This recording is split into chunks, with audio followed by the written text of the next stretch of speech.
I was saying, like, you got your start. Black Celebrity Giving was really how you and I connected because you were celebrating Black philanthropists all around the country who were doing good work. Yeah. Telling the good stories. I just felt like the negative story is always going to be told, right? Yeah. The tabloids, all that, but who talks about the good things that people are doing? The camps, bringing young boys, and I mean, I was always so impressed, even with just your father, and then you guys started doing the same thing for girls, and I just always want those stories to be told because we need more of that. Yeah. I mean, you're celebrating these folks. You're working with all these different celebrities on their foundations. Future, Mike Will made it. Yes, Listen, he's so great. Gunner, all these people. Yeah. And one of the things that you said in working with celebrities along the way is there was this moment, there was this shift that happened because one day you're doing a turkey giveaway. Yeah. And you tell one of your clients, like, hey, the people who are standing in line for these turkeys for Thanksgiving are hungry all year long. Yeah.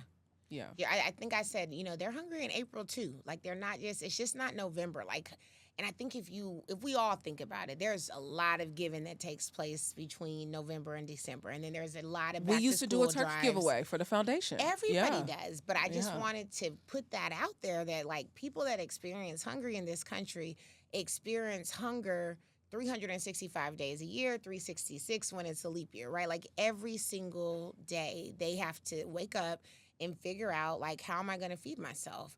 I even was talking to a young lady that I used to mentor because her kids now message me, and they're always messaging me for food. And I was like, I messaged her, I said, do they really need food? Do y'all need food? And she was like, no, they've got food. They're just sick of eating ramen noodles, So it let me know in that moment that they did need food. Like, so it's kind of like, we just don't think about that. Yeah. That so many people, they eat ramen noodles and cereal, and that's it. Like, this is literally their day-to-day life. Yeah. So, I mean, the statistics are, how many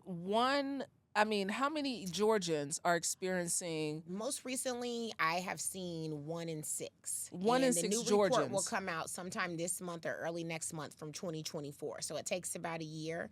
So I'm still giving you 2023 numbers. It was around 1 in 6. I think it's going to be closer to like 1 in 5 from 2024, just based off of inflation and how much food got to be more expensive. We see a lot. And for people in the Black and brown communities, that number can be like 1 in 4. So 1 in 6 people, period. Yeah. And then you get into like 1 in 4 and 1 in 3 for Hispanic and Black families. I mean, we don't realize that, and you said this in one of your interviews, pride is real because 7 to 8 out of 10 people are one paycheck away from food insecurity. Oh, yeah. Yeah. And homelessness. Homelessness. It's like, let's talk about that. Like, that's not even just being hungry. I think I saw something recently that said 75% of people are one paycheck away from being homeless. There's an article that came out yesterday that just broke my heart, talking about the number one the most rising group of homeless people is, who do you think it is? I'm curious.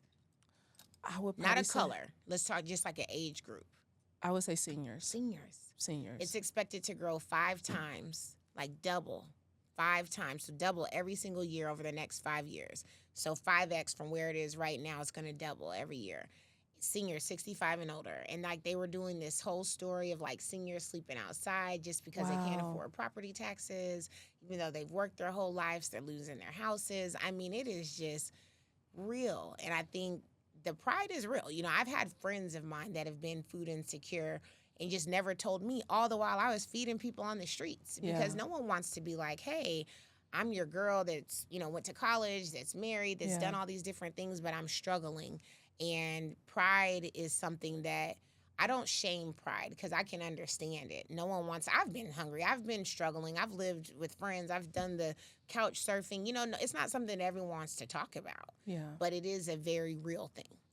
I mean, you see this very real problem, and one day you're like, I'm going to do something about it.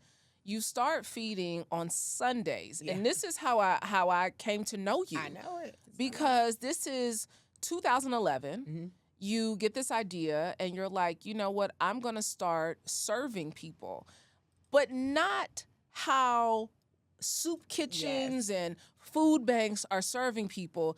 You said, I'm going to give people dignity when I serve them. Exactly. Yeah.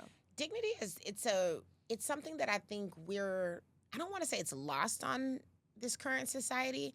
And I always tell my story. My mom hates this, but one time she was like, well, they're homeless. You could give them anything. And I remember I had to say to my mom, like, no. And I've had to say to some friends too, so not just my mom. But it's just you have to change the perception of like what people think. And the reality is it goes back to when we were in kindergarten, like treating people how you want to be treated. And so we just talked about, what do we say, 7 out of 8 people being a paycheck away. So if you're a paycheck away and today you're vegan, and then tomorrow, for whatever reason, you lose your job, do you want a ham sandwich? Yeah. Or do you want to be able to say like, hey, I where is the chickpea salad? Yeah. Now, where's the hummus? Like, you know what I mean? Like, is there any vegetables? Yeah. Like, I know I'm struggling, but these are my values. This is my life. This is how I've lived. And I took that away from somebody one time, just giving them a peanut butter and jelly sandwich. And the guy said to me, well, you're going to kill me. And I was like, oh, no. Please tell the story, because this was the changing. This was the light bulb This was the light bulb moment. You're working with this organization in Atlanta. Yep, called #LunchBag. I had it was like a big volunteer initiative. So this, literally, I'm aging myself, over a decade ago. And I think we made like 1,000 sandwiches, because like it was the count, like hundreds of volunteers. How many sandwiches can we make? Everybody brought bread or peanut butter. It was like a cool I remember thing. this. Like, this was a really good idea. And so I take it out to this guy, like around the Peachtree and Pine area, and he said, well, what is that? And he said it kind of like, I don't want it, like, I'll take it, but I need to know what it is. It wasn't a rude thing, but like, well, what are you giving me? And I was like, oh, it's a peanut butter and jelly sandwich. And I just said it so happily, like, everybody loves peanut butter and jelly. It's like, this is clutch, you're gonna love it. And he was like, you trying to kill me. I'm allergic to peanut butter. I'm allergic to peanuts. And it's like, wow. And in my mind, I'm thinking, we just made a lot of peanut butter and jelly sandwiches, and nuts are a very real allergy. Like, this is a big deal. I was flying recently, and the flight attendant got on the plane. I was like, hey, we have someone on the plane with a nut allergy. Yeah. If you have any peanuts or anything like that, don't open them. Like, it's a big deal. Like, and it just made me think, like, I should have asked this man what he wanted. I should have said, hey, I've got this and this, but this is really all I had. But it just made me think, why don't we just have more than one option? Just having different things. And that's how Sunday Soul got birthed.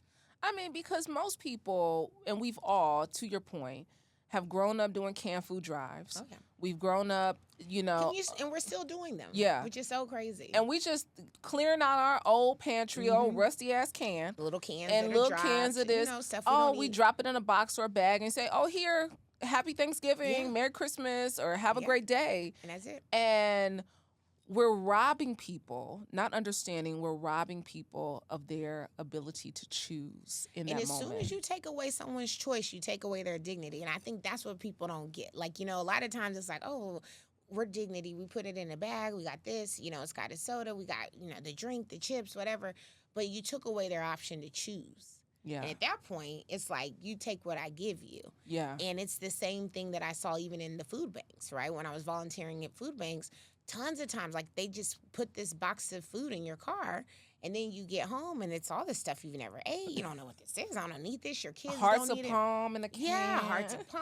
Artichokes in the can. Oh, can orange juice. Like, you never. I remember seeing that one time. I'm thinking, I never even knew orange juice came in a can. I had this only my first time hearing it. Nope, it was Minute Maid canned orange juices. Wow. And so I talk about those experiences and thinking to myself, I remember one food bank I volunteered at, they were giving people a gallon of Sonny's barbecue sauce and no meat, no produce. I'm just kind of like, what do I do with all that? The stuff that just because it's food donations, right? Yeah. So a gallon of barbecue sauce, just think about that. I'm talking like a big gallon of Sonny's barbecue. It was like a catering gallon. Like, we mostly get a bottle of barbecue sauce. Yeah. I'm talking about a gallon, like a gallon of milk, a gallon of barbecue sauce. And there was no meat. Yeah. There was no meat. There was no vegetables. And it was just like, there were people in line to get the food. And the whole time I'm sitting here putting it together, I'm thinking, like, what meals are these people going to be able to leave with and make? Like, what are they going to eat? And there was just, again, the dignity aspect. And it's, even though I've been doing this work now, Brandy, for, I've been feeding people since 2010. So let's say 16 years now, right? It's still the same. Yeah. Like, there's still food bank. This is still happening, Cam. Food drives are still happening. People are still getting whatever they get at a food drive or a food giveaway. It's literally like the optionalities and the choicing. It's just not there. Yeah. Not to the level that it should be in 2026 when we have people that will bring us anything we order from all over the city to our door. Right to our door. Yeah. Just with a click of a button. Yeah. And a service fee and a delivery fee and a tip. But with all those things. And priority. And priority. If you want it now, $2 more, you'll get it first. But all of these things, we haven't advanced in how we serve people. And I just think that is just a big opportunity. If that blessed you, trust me, you've only scratched the surface. There's so much more wisdom, truth, and transformation waiting in the full conversation. Click the link in the caption below to watch the entire interview. And don't forget to like, comment, and subscribe so you never miss an episode of Vault Empowers Talks.